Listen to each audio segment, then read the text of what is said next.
ಪ್ರಜಾಪ್ರಭುತ್ವ ಉಳಿಯಬೇಕಾದರೆ ಕಡ್ಡಾಯವಾಗಿ ಮತದಾನ ಮಾಡಬೇಕು. ವಿದ್ಯಾವಂತರಾದ ಯುವಕರು ಉತ್ತಮ ಅಭ್ಯರ್ಥಿಯನ್ನೇ ಆಯ್ಕೆ ಮಾಡಬೇಕು.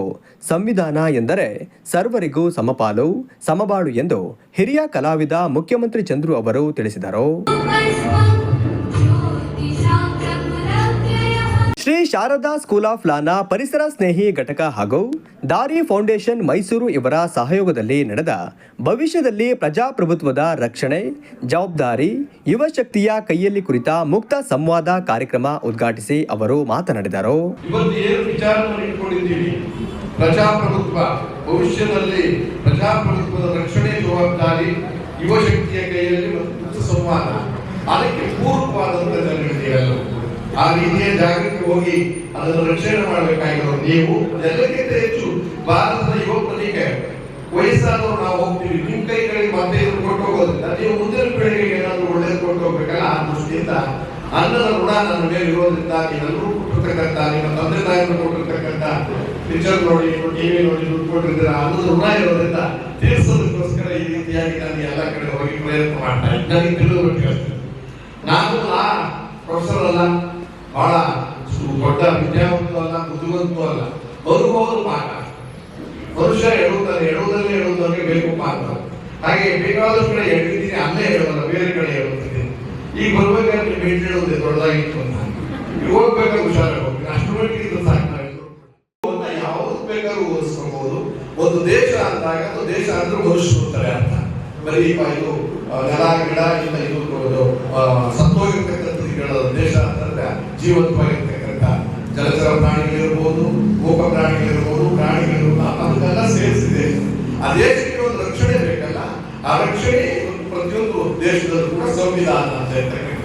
ಹಾಗಾಗಿ ಸ್ಟಿಲ್ ನಾನು ಎಲ್ಲರಿಗೂ ಸ್ಟೂಡೆಂಟ್ ಆಗಿರೋದ್ರಿಂದ ಇನ್ನೂ ಸಹಾಯಕ್ಕೆ ಸಿದ್ಧ ಆಗಿದೆ. ಯಾಕೆ ಅಂತ ಕೇಳಿದ್ರೆ ಯಾರು ನೋಡಿಯಪ್ಪ, ಒಬ್ಬ ಡಾಕ್ಟರ್ ಒಳ್ಳೆ ಡಾಕ್ಟರ್ ಅನ್ಸ್ಕೊಳ್ಳೋದು ಎಷ್ಟು ವರ್ಷ ಆಗ್ಬೇಕು? ಹೇಗೆ ನಾವು ಡಾಕ್ಟರ್ ಒಳ್ಳೇದಾಗ್ತಾರ? ಒಳ್ಳೆ ಸುದ್ದಿ 15,000 ಆಪರೇಷನ್ ಮಾಡೋದು ಅಂದಾಗ ಹೋಗ್ತಾರೆ. ಹಾಗೆ ನಾನು ಕೂಡ ಒಂದು 30 ವರ್ಷ ಓದಿದ್ಮೇಲೆ ಒಳ್ಳೆ ಲಾಯರ್ ಆಗ್ಬೋದು ಅಂತ ಇದು ಓದ್ತಾನೆ ಇದ್ದೀನಿ. ಅವರು ಕೂಡ ವೈಂಡರ್ ಪಾತ್ರದಲ್ಲಿ ನನ್ನನ್ನು ಕಳಿಸ್ಕೊಡ್ಬೋದು. ಇದು ತಮಾಷೆ ಹೇಳಿದೆ. ನೀವೆಲ್ಲರಿಗೂ ಧನ್ಯವಾದಗಳು. ಇಷ್ಟು ಇದ್ದ ಕಾಲದಲ್ಲೂ ಕೂಡ ಜಾಬ್ ಓರಿಯೆಂಟೆಡ್ ಕೋರ್ಸ್ಗಳಿಗೆ ಹೋಗ್ತಕ್ಕಂಥ ಸಂದರ್ಭದಲ್ಲಿ ಆಮೇಲೆ ನಾನಾ ಕಾಲಕ್ಕೆ ಭವಿಷ್ಯ ನೀವೆಲ್ಲರೂ ಇದನ್ನು ಓದೋದಕ್ಕೋಸ್ಕರ ಈ ಜ್ಞಾನ ಸಂಪಾದನೆ ಬಂದಿದ್ದೀರಲ್ಲ, ನಿಮಗೊಂದು ಜೋರಾದ ಚಪ್ಪಾಳೆ.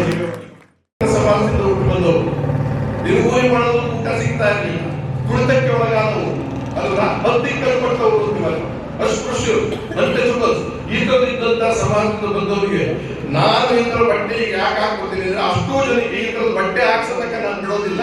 ಅದಕ್ಕೋಸ್ಕರ ಅಂತ ಮಹಾತ್ಮ ಗಾಂಧಿಯ ವಿರುದ್ಧವಾಗಿ ಅವರು ಎಲ್ಲರಿಗೂ ಬಟ್ಟೆ ಸಿಗಬೇಕು ಅಂತ ಅವ್ರು ಹಾಕ್ತಾರೆ. ಅಂತ ಇಬ್ಬರು ಮಹಾತ್ಮರು. ಅದು ನಮ್ಮ ದೇಶದ ಎಷ್ಟು ವಿಚಿತ್ರ ಅಂತ ಅಂದ್ರೆ ಮಹಾತ್ಮ ಗಾಂಧಿ ಆ ರೀತಿ ಸ್ವಾತಂತ್ರ್ಯ ಕೊಟ್ಟ ಸ್ವಾತಂತ್ರ್ಯಕ್ಕೆ ರಕ್ಷಣೆ ಕೊಡೋಕ್ಕೋಸ್ಕರ ಒಂದು ದೊಡ್ಡ ಪ್ರಪಂಚದಲ್ಲಿ ಎಲ್ಲೂ ಇಲ್ಲ ಇಷ್ಟು ದೊಡ್ಡ ಸಂವಿಧಾನ. ಸಾರ್ವಭೌಮ ಸಮಾಜವಾದಿ ಧರ್ಮ ನಿರಪೇಕ್ಷ ಪ್ರಜಾಸತ್ತಾತ್ಮಕ ಗಣರಾಜ್ಯವನ್ನಾಗಿ ರೂಪಿಸುವುದಕ್ಕಾಗಿ ಭಾರತದ ಎಲ್ಲ ನಾಗರಿಕರಿಗೆ ಸಾಮಾಜಿಕ ಆರ್ಥಿಕ ಮತ್ತು ರಾಜಕೀಯ ನ್ಯಾಯವನ್ನು ಸಾಮಾಜಿಕ ಮತ್ತು ರಾಜಕೀಯ ಮತ್ತು ಆರ್ಥಿಕ ನ್ಯಾಯವನ್ನು ವಿಚಾರ ಅಭಿವ್ಯಕ್ತಿ ನಂಬಿಕೆ ಶ್ರದ್ಧೆ ಮತ್ತು ಉಪಾಸನೆಯ ಸ್ವಾತಂತ್ರ್ಯವನ್ನು ಸ್ವಾಭಿಮಾನಿ ಮತ್ತು ಸ್ಥಾನಮಾನ ಮತ್ತು ಅವಕಾಶಗಳ ಸಮತೆಯನ್ನು ದೊರೆಯುವಂತೆ ಮಾಡುವುದಕ್ಕಾಗಿ ವ್ಯಕ್ತಿ ಗೌರವ ದೇಶದ ಏಕತೆ ಮತ್ತು ಸಮಗ್ರತೆಗಾಗಿ ಎಲ್ಲರಲ್ಲಿ ಸಹೋದರ ಭಾವನೆಯನ್ನು ಮೂಡಿಸುವುದಕ್ಕೆ ದೃಢ ಸಂಕಲ್ಪ ಮಾಡಿ ನಮ್ಮ ಸಂವಿಧಾನದ ಸಭೆಯಲ್ಲಿ 1949ನೇ ಇಸ್ವಿಯ ನವೆಂಬರ್ ತಿಂಗಳ 26ನೇ ದಿನದಂದು ಈ ಸಂವಿಧಾನವನ್ನು ನಮಗೆ ನಾವೇ ಅರ್ಪಿಸಿಕೊಂಡಿದ್ದು, ನಮಗೆ ನಾವೇ ತೀರ್ಮಾನ ಮಾಡಿಕೊಂಡು ಬದ್ಧರಾಗಿ ಕೆಲವು ಈ ಸಂವಿಧಾನಕ್ಕೆ ಬದ್ಧರಾಗಿ ಇದರಲ್ಲಿ ಇದು ಪ್ರಿಯಾಂಬಲ್ ಸಂವಿಧಾನವನ್ನು ಆರ್ಟಿಕಲ್ ಯಾವುದೇ ಕಾರಣಕ್ಕೂ ಬದಲಾಯಿಸುವುದು ಬೇಕಿಲ್ಲ, ಬದಲಾಯಿಸಬಾರದು. ನಾವು ಈ ಕಾರ್ಯಕ್ರಮವನ್ನ ಈ ಲಾ ಕಾಲೇಜಲ್ಲಿ ಯಾಕೆ ಇಟ್ಕೊಂಡು ಅಂದ್ರೆ ದೇಶದ ಮುಂದಿನ ನ್ಯಾಯಾಧೀಶರಿಂದ ಹಿಡಿದು ನ್ಯಾಯವಾದಿಗಳಾಗಿ ದೇಶವನ್ನು ಉಳಿಸುವಂತಹ ಮಹತ್ ಕಾರ್ಯ ಇವತ್ತು ನ್ಯಾಯಾಂಗದ ಮೇಲೆ ಇದೆ. ಯಾಕೆ ಇದನ್ನು ಹೇಳ್ತಾ ಇದ್ದೀನಿ ಅಂದ್ರೆ ಶಾಸಕಾಂಗದಲ್ಲಿ ಸರ್ವೆ ಪ್ರಕಾರ 40% ಕ್ರಿಮಿನಲ್ಸ್ ಇದ್ದಾರೆ, 50%ಗಿಂತ ಜಾಸ್ತಿ ಕರಪ್ಟ್ ಇದ್ದಾರೆ.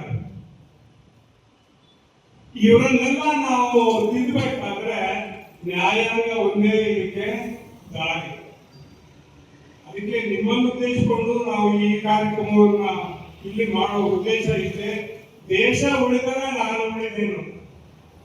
ನಮಗೆ ಇವತ್ತು ಯಾವ ಪ್ರಶ್ನೆ ಅಂದ್ರೆ ದೇಶವನ್ನ ಈ ಕರೆಕ್ಟ್ ಜನರಿಂದ ಯಾವ ಬಗ್ಗೆ ಭವಿಷ್ಯದಲ್ಲಿ ಯೋಜನಾ ಪೀಳಿಗೆ ಪಾತ್ರ ಅದ್ರ ಬಗ್ಗೆ ಮಾತಾಡಬೇಕಂದ್ರೆ ಒಂದು ದಿನಂತೂ ಸಾಲಲ್ಲ. ಯಾಕಂದ್ರೆ ಸಬ್ಮಿಟರ್ 6424 ಒಳಪಂಗಡಗಳಿರುವಂತಹ ಈ ದೇಶದಲ್ಲಿ 8 ಭಾಷೆಗಳು ಇರುವಂತಹ ದೇಶದಲ್ಲಿ 3000ಕ್ಕೂ ಹೆಚ್ಚು ಭಾಷೆಗಳನ್ನುವಂತಹ ಈ ದೇಶದಲ್ಲಿ ತಕ್ಷಣವಾಗಿ 122 ಭಾಷೆಗಳು ಪಡಿಸಿರುವಂತಹ ಸಂದರ್ಭದಲ್ಲಿ ನಾವು ಒಂದು ದೇಶವನ್ನ ಯಾವ ರೀತಿ ಕಟ್ಟಬೇಕು, ಸಮಾಜನ ಯಾವ ರೀತಿ ಮುನ್ನಡೆಸಬೇಕು, ಯೋಜನೆಯ ಪಾತ್ರಗಳೇನು ಅನ್ನೋ ಒಂದು ಕಾನ್ಸೆಪ್ಟ್ ನಲ್ಲಿ ಇವತ್ತು ಕಾರ್ಯಕ್ರಮ ಆಯೋಜನೆಗಳನ್ನ ಏನು ದಾರಿದೀಪ ಫೌಂಡೇಶನ್ಗೆ ಮತ್ತೊಮ್ಮೆ ನಾನು ಆಭಾರಿಯಾಗಿ ಅಂತ ಹೇಳ್ತಾ, ಇವತ್ತು ನಮ್ಮ ಪಾತ್ರಗಳೇನು, ಯುವಕರ ಪಾತ್ರಗಳೇನು, ಯುವಕರ ಜನತೆಗಳು ಎಲ್ಲಿ ನಾವು ವೈಮಾನಿದ್ದೀವಿ. ಸಮಾಜ ನಾವು ಸದೃಢ ಸಮಾಜ ಆಗ್ಬೇಕಂದ್ರೆ ಒಂದು ವ್ಯವಸ್ಥೆಗಳು ಎಲ್ಲರ ಅಂದ್ರೆ ಪ್ರತಿಯೊಂದು ಜೀವನ ಕ್ರಮ ಚೆನ್ನಾಗಿ ಆಗ್ಬೇಕಂದ್ರೆ ಪ್ರಜಾಪ್ರಭುತ್ವ ವ್ಯವಸ್ಥೆ ಉತ್ತಮ ಅಂತ ಹೇಳ್ತಾರೆ. ಭಾರತ ದೇಶವಾಸಿಗಳು ನೆಮ್ಮದಿಯ ಗೌರವದಿಂದ ಬದುಕಬೇಕೆಂಬ ಉದ್ದೇಶದೊಂದಿಗೆ ಡಾಕ್ಟರ್ B.R. ಅಂಬೇಡ್ಕರ್ ಸಂವಿಧಾನವನ್ನು ಬಹುಮತ ಕೊಡಿ ಸಂವಿಧಾನ ಬದಲಿಸುತ್ತೇವೆ ಎಂಬ ಮಾತುಗಳು ಕೇಳಿ ಬರುತ್ತೇವೆ. ಇಂತಹ ವಿಷಮ ಪರಿಸ್ಥಿತಿಯ ಹೀನಾಯ ವ್ಯವಸ್ಥೆಯಲ್ಲಿ ಇಂದು ನಾವು ನಡೆಯುತ್ತಿರುವುದಕ್ಕೆ ವಿಷಾದ ವ್ಯಕ್ತಪಡಿಸುತ್ತಾ ಯುವಕರು ಈ ಬಗ್ಗೆ ಜಾಗೃತಿ ವಹಿಸುವುದರ ಅಗತ್ಯ ಇದೆ. ಸಂವಿಧಾನದಲ್ಲಿ ಶಿಕ್ಷಣ, ಆರೋಗ್ಯ, ಸಂಘಟನೆ, ಹೋರಾಟದ ಹಕ್ಕನ್ನು ಪ್ರತಿಯೊಬ್ಬರಿಗೂ ಕಲ್ಪಿಸಿದ್ದಾರೆ. ಆದರೆ ಇತ್ತೀಚೆಗೆ ಕೆಲವು ಶಿಕ್ಷಣ ಸಂಸ್ಥೆಗಳು ಕೆಳ ವರ್ಗದ ವಿದ್ಯಾರ್ಥಿಗಳನ್ನು ಅವಮಾನಿಸುವುದರಿಂದ ನನ್ನ ವಿದ್ಯಾರ್ಥಿಗಳು ಆತ್ಮಹತ್ಯೆ ಮಾಡಿಕೊಳ್ಳುತ್ತಿದ್ದಾರೆ ಎಂದು ಮಾಡಿಕೊಳ್ಳುತ್ತಿರುವುದು ವಿಪರ್ಯಾಸ. ಜಾತಿ ಆಧಾರಿತ ಬೇರೆ ಅಪರಾಧ ಕಾನೂನಿನಿಂದ ಸಮಾಜದ ಬದಲಾವಣೆ ಸಾಧ್ಯವಿಲ್ಲ. ನಮ್ಮಲ್ಲಿ ದೃಷ್ಟಿ ಬದಲಾದಾಗ ಮಾತ್ರ ಸಮಾಜದ ಬದಲಾವಣೆ ಸಾಧ್ಯ. ಮೌಲ್ಯಗಳು ಗಟ್ಟಿಯಾಗಿ ಜಾತಿ ವ್ಯವಸ್ಥೆಯಂತಹ ಅನ್ಯಾಯದ ವಿರುದ್ಧ ಯುವಕರು ಧ್ವನಿ ಎತ್ತಿದಾಗ ಪ್ರಜಾಪ್ರಭುತ್ವ ವ್ಯವಸ್ಥೆ ರಕ್ಷಣೆಯಾಗುತ್ತದೆ ಎಂಬುದು ನನ್ನ ಅಭಿಪ್ರಾಯ. ಶ್ರೀ ಶಾರದಾ ಎಜುಕೇಷನ್ ಟ್ರಸ್ಟ್ನ ಕಾರ್ಯದರ್ಶಿ GR ಶ್ರವಣ್, ಬಾರ್ ಅಸೋಸಿಯೇಷನ್ ಕಾರ್ಯದರ್ಶಿ ಅನಿಲ್ ಕುಮಾರ್, ಧ್ರುವತಾರೆ ಹೋಟೆಲ್ ಮಾಲೀಕ ಉಮಾಶಂಕರ್, ಪ್ರೆಸ್ ಕ್ಲಬ್ ಅಧ್ಯಕ್ಷ ಚಂದ್ರೇಗೌಡ, ದಾರಿ ಫೌಂಡೇಶನ್ ಅಧ್ಯಕ್ಷ ರಂಗಯ್ಯ, ಸಂಚಾಲಕ ಪ್ರಭಾಕರ್, ದಂತ ಶಸ್ತ್ರಚಿಕಿತ್ಸಕರಾದ ಸುಂದರೇಗೌಡ, ವೀರೇಶ್ ಕುಮಾರ್, ಮಹಾಮನಿ ಉಪಸ್ಥಿತರಿದ್ದರು.